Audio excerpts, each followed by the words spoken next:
Well, thanks for staying with us on the program this morning. It's about time to delve into national issues. And joining us on the program this morning to lend his thoughts and comments as we expand the conversation is the president of the Niger Nexus, Patriot Desmond Fowobi. Good morning to you, sir. Good morning, Shijoke. Good morning, Beatles. It's a pleasure to be here. Well, it's wonderful to have you in the studio with us, Patriot.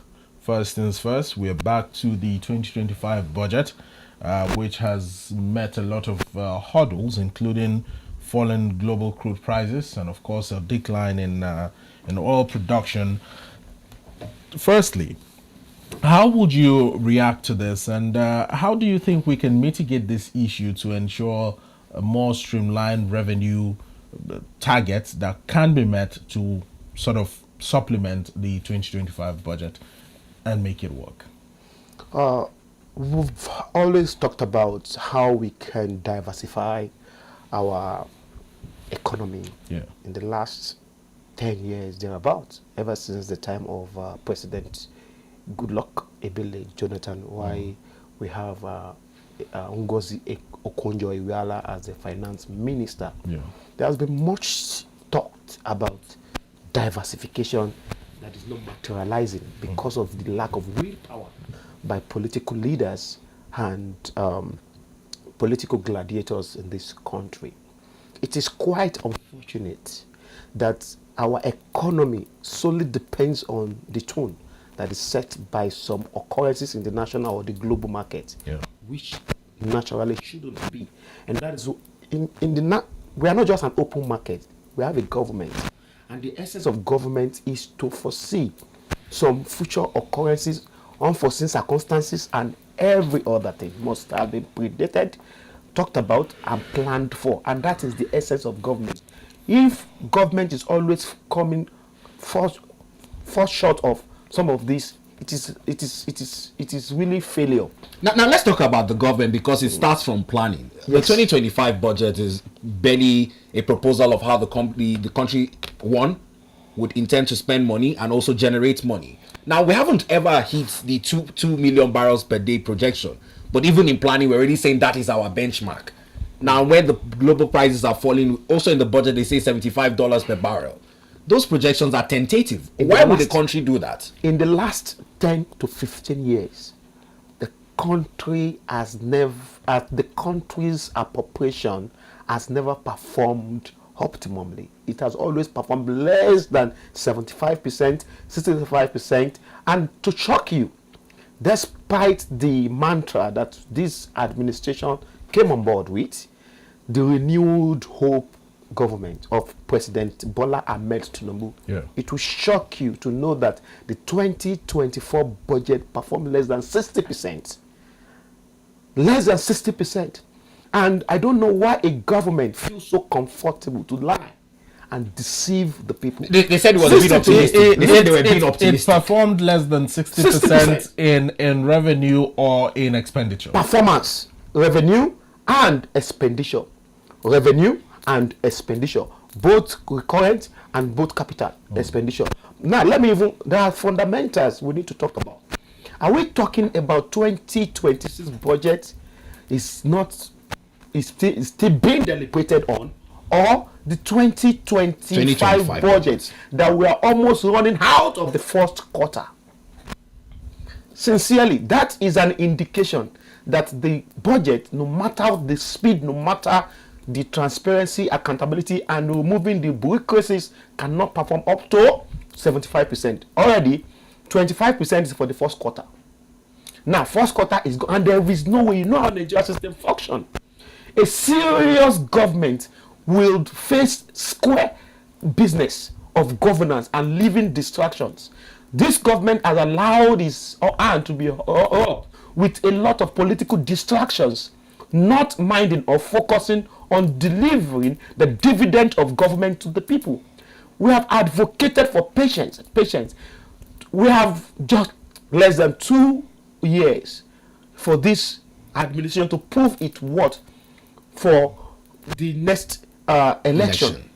It is quite pathetic, unfortunate, and unprecedented that in a country like this, we are not even talking about the performance of the budget. We are not even looking at monitoring or following the money. We are still meddling and talking about the appropriation bill, not yet passed into law. So what is the rationale? We have a completely APC government in the Senate and in the executive, even in the I'd like to ask even you, in the judiciary.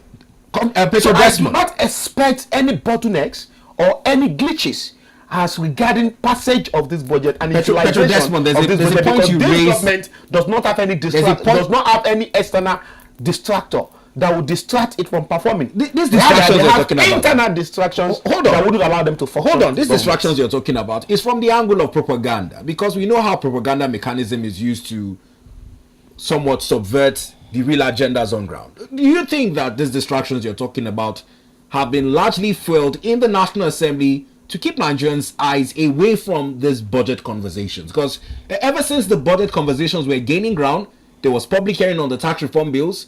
It was now mixed with dramas of allegations, dramas of seat rearrangements, and Nigerians have totally forgotten about the 2025 budget. It is the National Assembly that actually swing themselves into that mess. How so? The National Assembly is an institution, and we shouldn't by any means fail to carry out the the National Assembly failed in any way to carry out its responsibility to the people because of mere issue of allegation that can be resolved at any time. We shouldn't allow ourselves as a National Assembly to get distracted by such allegation where we have more serious national issue. We have 109 senators. If the allegation are surrounding the senator, the Senate president, would cause a delay in the national progress, in the spirit of patriotism, I would have suggested that the Senate president appoint his deputy to continue with the national tax while they resolve amicably or through litigation or through ADR the other issues of allegation. We shouldn't by any means, as a serious government, put the whole country on a serious mess because of allegation that is not really founded, allegation that is not really serious. But do you blame the Nigerian evidence? When on media, Nigerians seem to love drama. It will shock you how many youths would follow the conversation on the 2025 budget. But once you talk about allegations, that is the problem. Everyone has something to say. We are not like a moving water that is being floated by the wave. It is a country that have a direction, that have leadership. Unless the leadership of this country does not know these are small petty distractions. Are they sponsored distractions? Are they sponsored? Be at the detriment of the country. Do you think they are sponsored? That's why focus is very important. Vision is very, very important. When a leadership lacks focus and lack vision and lack passion for movement, it will easily be dissuaded and distracted by some of these petty allegations and more. More allegations will be coming, especially with this issue of River State and all that. There will still be more distractions, but certainly a government that wants to deliver to the people must keep its head straight and focus on the goal. That doesn't mean that you will not give room to attend to some other call out, some name calling on the social media or through the newspaper. But a government must focus on the management of their time in order to deliver the dividend of governance to the people. You see, the implication is that when budget fails to perform, it will affect lives, it will affect economy, it will now lead to a situation where we are just running around the basket without actually achieving anything, and that would impair this government in the long run. Well, Patriot Desmond, beyond the distractions and beyond the possibly sponsored sponsored distractions in the National Assembly that have shifted the minds of Nigerians or the attention of Nigerians from what is critical, talking about the 2025 budget and even the tax reform bills as well. We didn't mention that as part of all of the serious national assignments that Nigerians have been distracted from. Let's talk about the revenue generation itself. We all know that the country relies heavily, to a very large extent, on crude oil. Right. Beyond crude oil, Patriot Desmond, and beyond taxation that the administration of President Bola Ahmed Tinubu has decided to make its, strongest decision so far, what can the government do? What can Nigeria do to generate revenue, to make sure that we level up and meet our revenue targets for the 2025 budget? First of all, we need to all admit that successive government has failed in their effort in diversifying our economy, and that is why we are paying hugely for that right now. Diversification. The discovery of petroleum in Oloibiri in Bayelsa State many years ago should have been an added advantage and a plus to boosting our economy. Yeah. But instead, it has made our economy to perform woefully because leaders now shifted from their primary responsibility of performing and giving leadership on management of our resources and utilizing our income.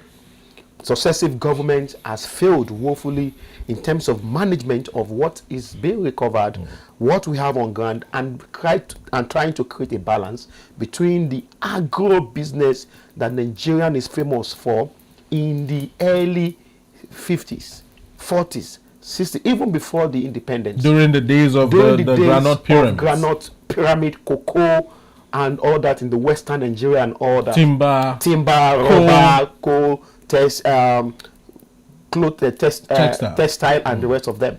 These are the bedrock of our economy. Now, Nigeria cannot do better until we revisit those our little beginning. Even the Bible said it, that do not, as a young man, despise your little beginning. And that is what Nigerian is suffering from. The Nigerian people are suffering bitterly from this because of the failure of our leaders in maintaining and building on momentum of what our founding father handed over to us, which is the cocoa, the granite, the rubber, the textile, and the timber, and so many other things. These are good economic revenue for us to generate billions of US dollars every year without necessarily stressing ourselves with meeting up with the target of producing 2.2 million barrels of crude per day. The point is that until we revisit agriculture, and funny enough, God has prepared us for the best by giving us a huge population, and that population is not just redundant population but a productive population. What do I mean by that? A youthful population means that if we only have our leaders that is directionate, leaders with vision and focus, leaders that understood what economy is all about and understand that production is very, very key to sustaining a country's economy, that leadership would have focused and invested more in building the capacity of young people in Nigeria to be productive. A lot of Nigerians are not productive, and I don't even believe in this economy of TikTok, economy of Facebook creation, economic of cruise that the world is actually denigrating into. The world today is promoting content creation. When you create content without creating value, economic value, real life value, because even the Bible admonishes that we should work with our hand, and any country that believes only in theory and not, mending it with practical work, that economy will suffer. And that is what is affecting us in Nigeria and Africa as a whole. It is important that the government revisit our agricultural sector by declaring a state of emergency.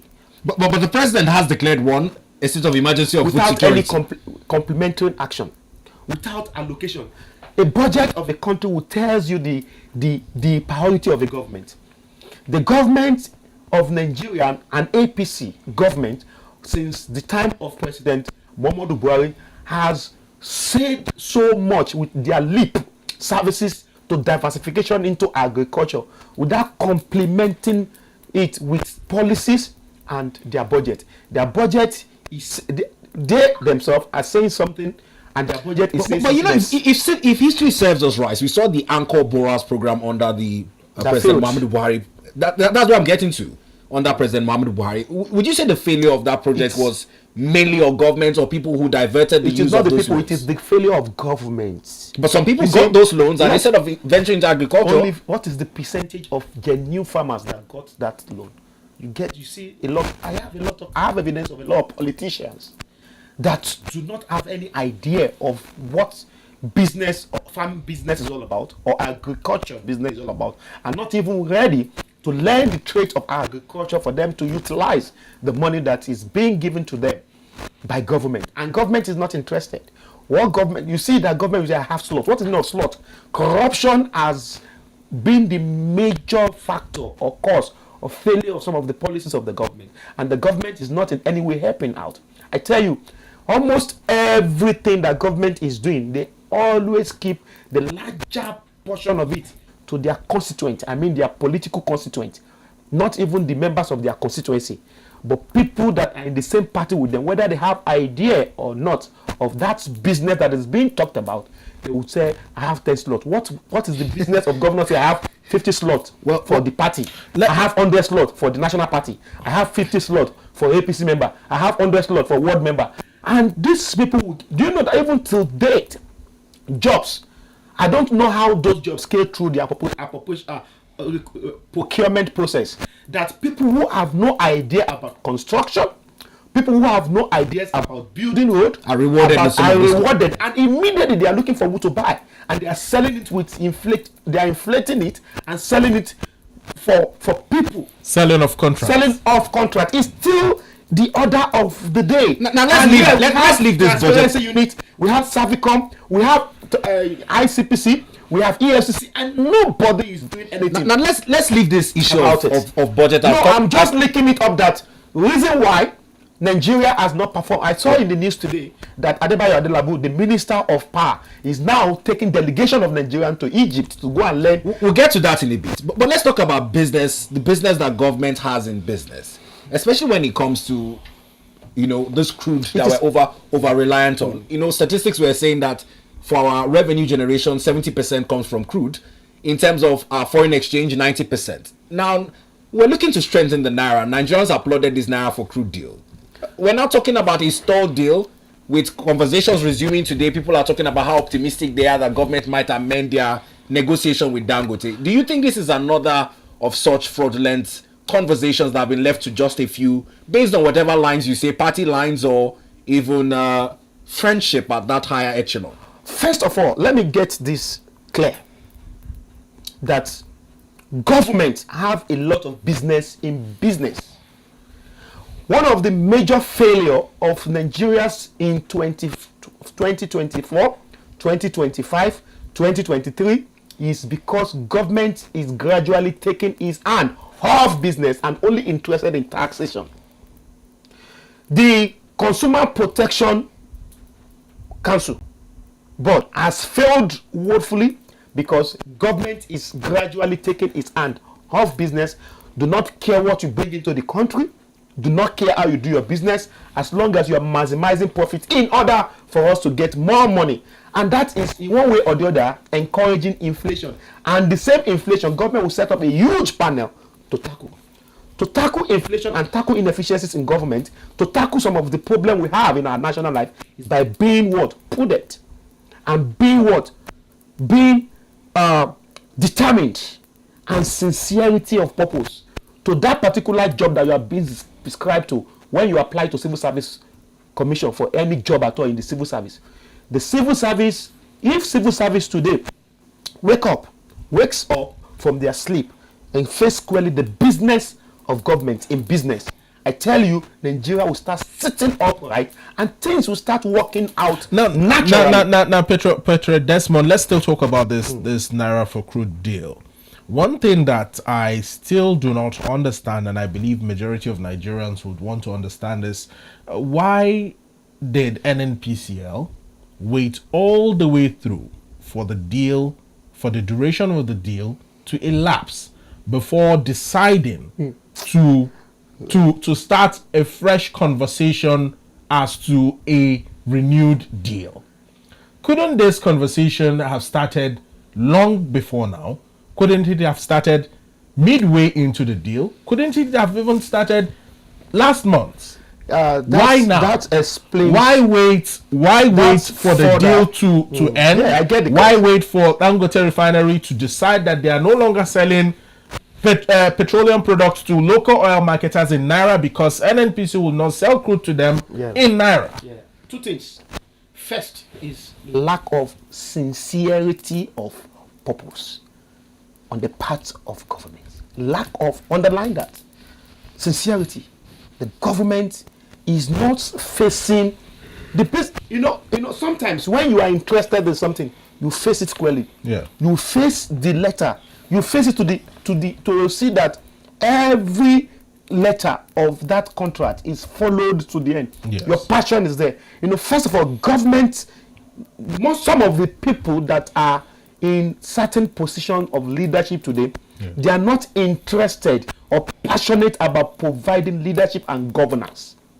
It is because of lack of interest in providing governance that warrants some of this particular national mess. It is, use the right word, national mess, of allowing a contract that your bed.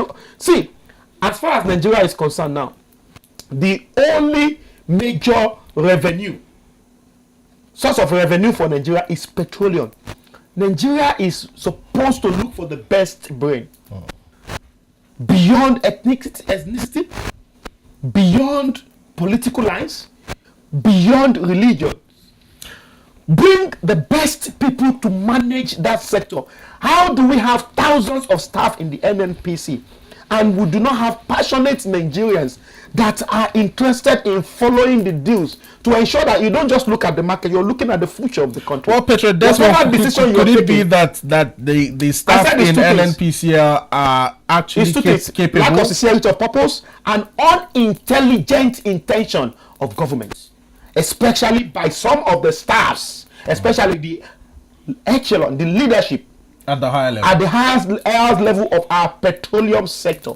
That is and funny enough, in their recruitment process, they always say they're looking for the best brain.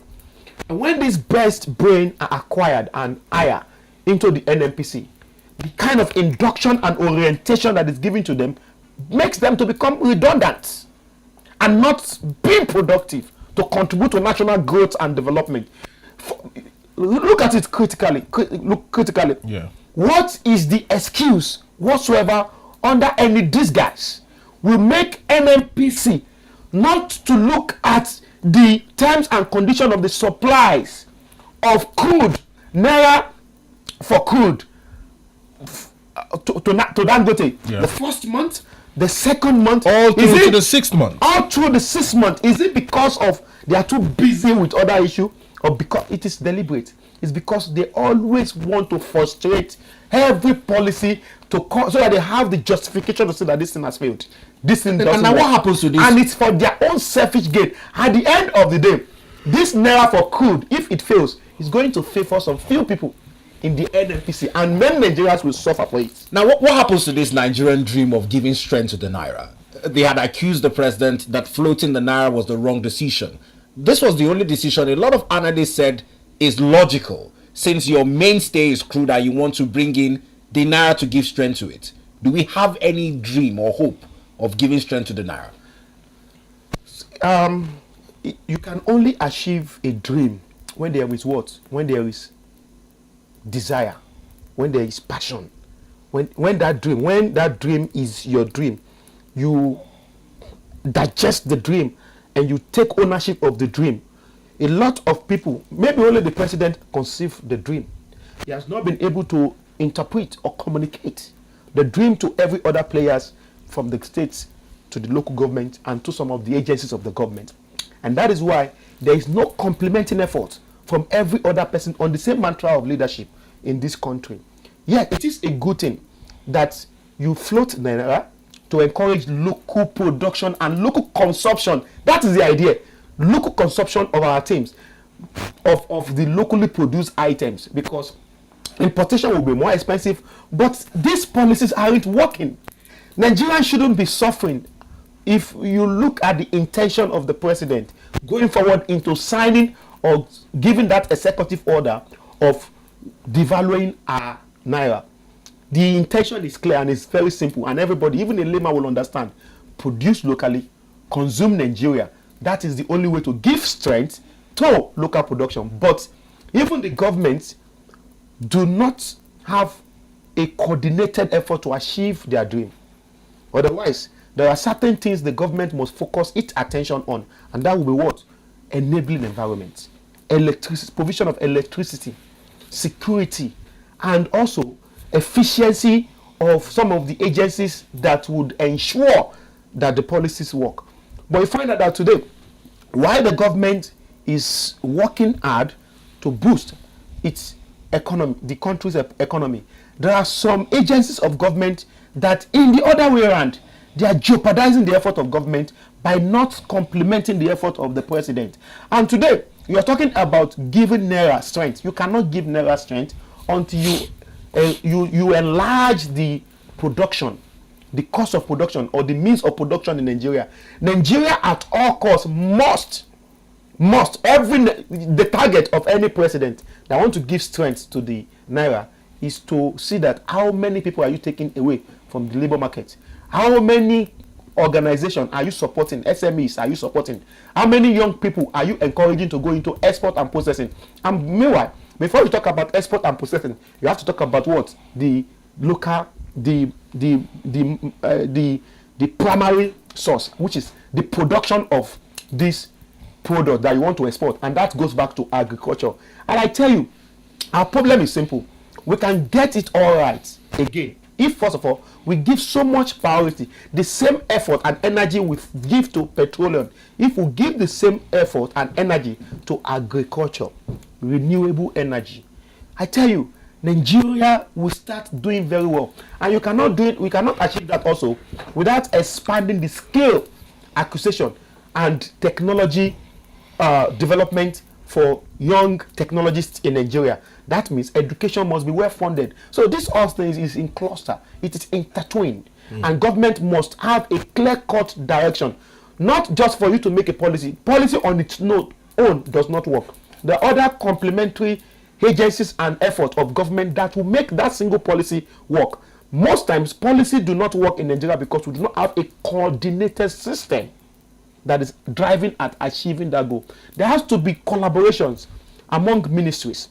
There has to be collaboration between the private and the public sector. And you can only get the trust of the people to supporting this doing when the government is upright, when the people realize that the leadership of the country, they are also sincere. And the only way you can show sincere is to have a clear, white paper, a transparent paper that people can see. There is freedom of information. People can support. People will know that we are all suffering together. We are all fasting. Today, the Islamic brothers and our Christian sisters, they are fasting. Everybody knows that they fast in the morning and break it. It's transparent. Now, everybody is fasting. But in Nigeria, you're asking the Nigerian people that there's going to be tough decision and there have to be days of fasting. Whereas the government of the day, they are living a legacy, they are living big without even considering the fasting. So I'm just giving that as an analogy. That will not propel Nigerians to trust the government. And if governments are not trusted, it will find out that the people will not support. And when people does not support, you'll be having the front and back that we are having in our economy. It is simple.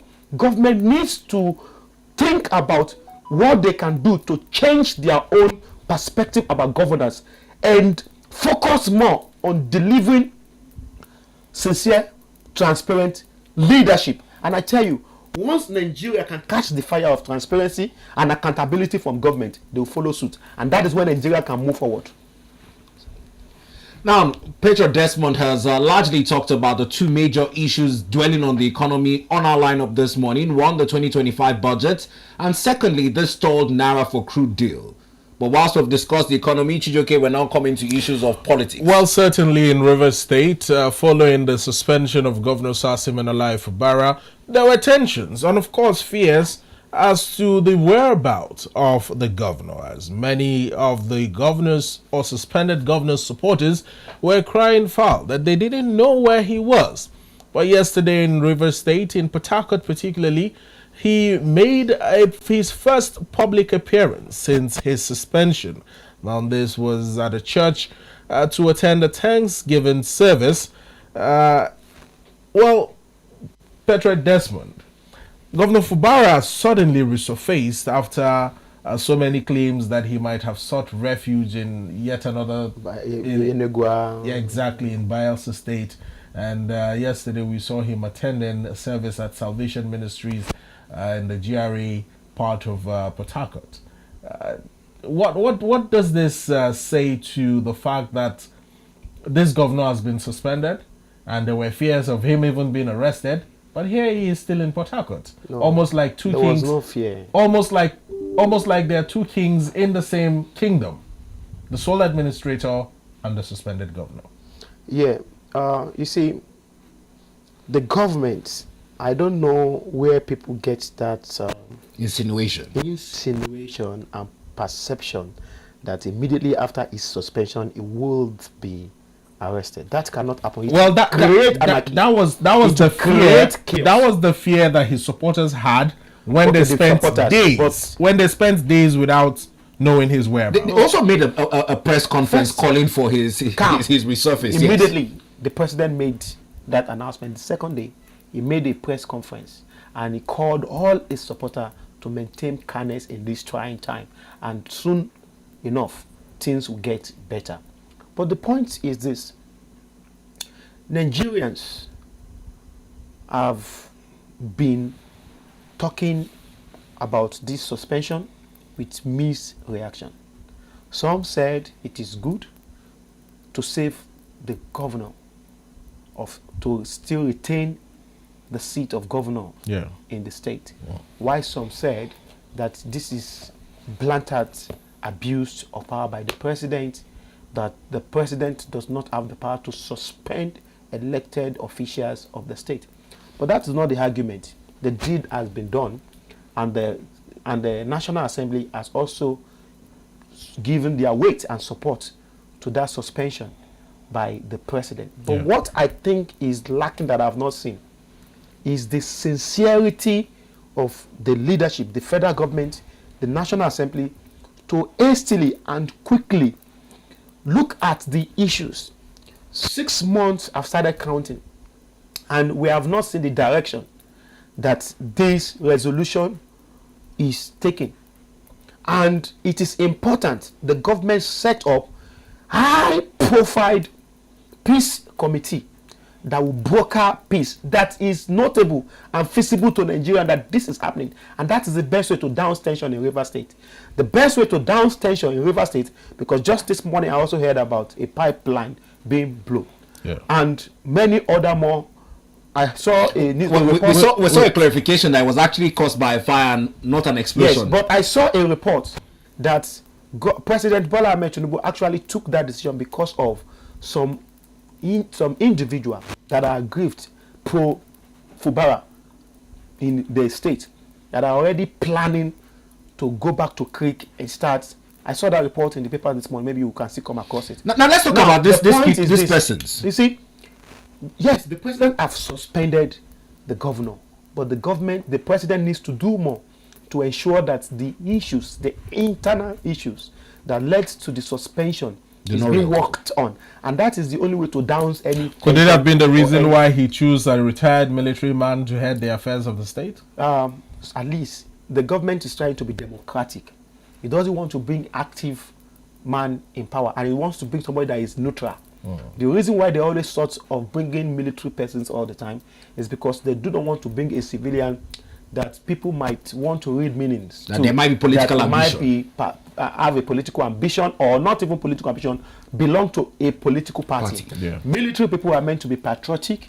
They are meant to be neutral, and they are meant to only swear their allegiance to the federal government and the constitution of the country, and not to APC, PDP.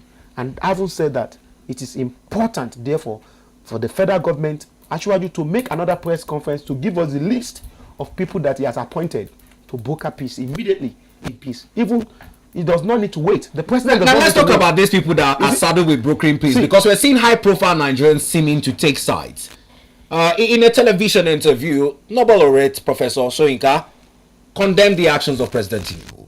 Ex-President Goodluck Jonathan, speaking yesterday, also did not give President Tinubu his backing on this river state of emergency. We also saw Adolphus Wabara also join the conversation as well, and his was on the issues in the National Assembly, both arms, in the failure to reach a quorum. He says is not allowed to use the attendance register and voice votes to constitute quorums. This has become a widespread debate, and when we have high-profile individuals like an ex-president and a Nobel laureate tilt towards one side of this conversation, I don't know what you make of it. That is a perfect arrangement. That is the beauty of democracy. Diverse opinion, diverse feeling. That is to tell you that I have seen strong people that have sided the president, and I've also seen strong people that have sided the Fubara team. Now, it is in the best wisdom of the Mr. President to now bring these people together for negotiation, because those are the people who are likely going to be fueling the crisis, pro-Fubara and pro-Wike or pro-federal government.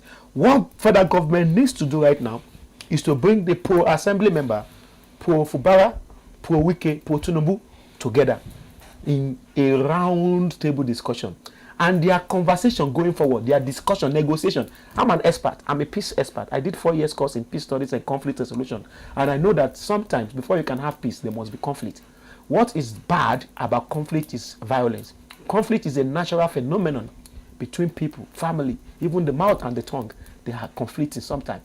But the most important thing is the swift or timely action to resolve and transform conflict so that it will not degenerate into chaos. And that's what I expect. Now, government has taken what they call verbal aggressive theory to call for state of emergency in the state. That is a good one in peace, in book peace. Now, it is very, very important to bring people together, high-profile people, those who supported Wike, those who supported the House of Assembly in River State, those who supported the decision of the president, and those who supported the people who call. So everybody must be on the round table, and you must have a mediator. It could be a local machinery, it could be outside Nigeria, to ensure that it coordinates this conversation. Let them pour out their grievances, bring them together, let everybody spill out their grievances in the first 1 month. Then the second month, you now look at the president does not need to wait for 6 months to resolve the issue in River State. He does not even need to wait for the sole administrator to be there for 6 months, and that is where will be the defining moment for the president. Much like NNPC waited for 6 months to start a fresh on the fresh, That's it. But I don't know if you've seen these rumors making the rounds. I call them rumors because I don't know. We started our conversation with some sponsored distractions. Yes. Rumors making the rounds that money changed hand to get the ratification. Yes. Now, Adolphus Wabara's comments on that quorum as well. I don't know. You're familiar with the operations of legislative houses in reaching a quorum, particularly in the green chambers. Should that register have been called into question, or did we need physical votes and head counts to ascertain that 2/3 of that parliament? Let me clear something, my good friend here, Bito. The reason in the first place why the Senate President and the Speaker House of Representatives wouldn't allow head count is because if he had allowed that a decision that the assembly took that day wouldn't have been possible, and that would have caused. Why do you think it wouldn't have been possible? That would have caused some issues in the constitution. But you haven't told us why you think it won't be possible. The reason is because there was no quorum. You agree there was no quorum? There was no quorum. Even the president of the Senate knows that. The speaker knows that. But because of, sometimes we bend the rules because of the general good of a particular intention of the president. The National Assembly bends their rules. In what way did they bend these rules? They bend their rules for not allowing the hand count. And that is because they knew if they have gone ahead to do that counting, because you need about 270 members of House of Representatives, and you need about 70-something number of House of the Senate. The Senate. So it is Impossible. It is, and don't forget that all of is them it will not be in impossible to Nigeria. ascertain that Even via let me voice even tell you, votes? do you know there were Is there serious Patriot conflicts? Desmond? Do you know there were Okay. serious conflicts on the day of the passage of this suspension? There were of the there were government? allegations. I don't know There if you were serious saw the issues. bribery allegations. Even as some well. senators like Siriake Dixon, former governor of Bayelsa State, He stormed out. the former governor of Sokoto State, and one other governor, and so many other, even Ireti of this Abuja FCT, they were all mad about the decision. But they cannot do anything because what they resolved is that the majority will carry the vote. And you know, when there was uproars, they had to shut down and go for close Sessions. closed session. So anything would have happened that period. Would have been exchange of dollars, would have been promises, anything would have happened in closed door. The reason why it is called closed door is so that if dollar will exchange and it will not be known to the public. The possibilities are endless, Yes. Patriot Desmond. However, let's talk about ex-president Dr. Ebele Goodluck Jonathan's comments concerning this state of emergency declared in Rivers State. He was quite critical of the president. Yes. Now, funnily enough, another person who was also critical of this decision that came as a surprise to me is Professor Wole Soyinka, who has been in his shell quite lately since the inception of this administration, unlike when he was a roaring lion during the administration of Dr. Goodluck Ebele Jonathan. Yes. What suddenly informed this bravery on the part of the professor? It is not. It is natural because if you look at the government of APC, especially President Bola Ahmed Tinubu, we have advocated for time that this government needed time, that you need to give this government time. And it is about time that the people, the gladiators, will need to come out from their shell. It has started with El Rufai speaking out loud about some of the policies of the government and some of the things that the government is being derailed. So you expect more voices and echoes of more Nigerians to start speaking out. Even some of us that have given this government time, you don't expect us to give the government time for 4 years. 1 year, 2 years, 3 years is enough time to give this government a time. And this government has shown that this is the direction they will go. And before they will plunge this nation into mess, it is about time that leaders, thought leaders, and laureates like Wole Soyinka, Olusegun Obasanjo, Goodluck Ebele Jonathan, even Muhammadu Buhari, they need to speak up and defend our democracy, because you don't expect the government that is herring to continue to err because you want to give them time. In the first 4 months, 6 months, 1 year, 2 years, you might want to think that they are just coming with innovation or creativity. But when they are innovationists and their creativity is not bringing any positive outcome, you would expect that people will need to start guiding them. So what the former president has done, or Global Laureate has done, is to guide. Critics are very important in guiding the actions of our leaders. Well, we must thank you, Patriot Desmond. It's been quite an encompassing conversation this morning. We appreciate you for your time on the program. The pleasure is all mine. Thank you. Thank you very much.